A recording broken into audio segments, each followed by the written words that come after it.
Balikan natin ang biyahe ng mga commuter ngayon may tigil pasada ang Piston at Manibela at live mula sa Quezon City may unang balita si Bam Alegre. Bam? Susan, good morning. Nagtigil pasada ang ilang grupo ng jeepney operator at driver pero hindi ito nagdulot na pagka-stranded ng mga pasahero sa bahaging ito ng Commonwealth Avenue sa Quezon City. Nangangambang malate sa trabaho ang gasoline station staff na si Alexander Tan. Wala pa kasi siyang masakyan jeep paano nasa Quezon City mula rito sa Commonwealth. Mas maaga na nga raw siya naghandang pumasok. Inaasahan na raw kasi niya na baka mahirapan siyang sumakay. Mahirap po, maraming commuters Strike po Hirap makasakay ngayon, sir. Kasabay ngayong rush hour, may ikinasantigil pasada ang grupong Piston at Manibela ngayong araw hanggang bukas. Bahagi pa rin ito ng protesta nila laban sa consolidation na bahagi ng PUV Modernization Program.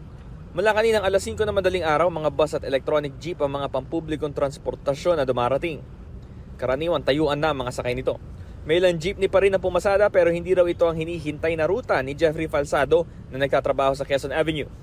Mahirap po kasi medyo wala pong masyadong jeep ngayon Pagdating ng alas 6 ng umaga, mas dumami na ang mga pasahero. Panandali ang naiipon pero may dumarating din namang mga jeep. Yun nga lang kailangan makipag-unahan para makasakay.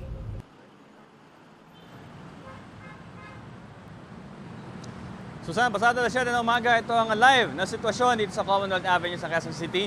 Hindi pa rin nauubos ang mga pasahero pero ganun pa rin. Hindi pa rin nagkakaroon ng build-up. Walang mga stranded dahil meron pa rin options para makasakay. Ito ang ating mga commuter at sa traffic naman, moderate pa rin ang volume ng traffic at walang build-up din ng mga sasakyan sa mga oras na ito. Ito ang unang balita mula rito sa Commonwealth Avenue. Bam Alegre para sa GMA Integrated News. Mga kapuso, para una ka sa mga balita, mag-subscribe sa GMA Integrated News sa YouTube. Sa mga kapuso abroad, subaybayan niyo po kami sa GMA Pinoy TV at sa www.gmanews.tv.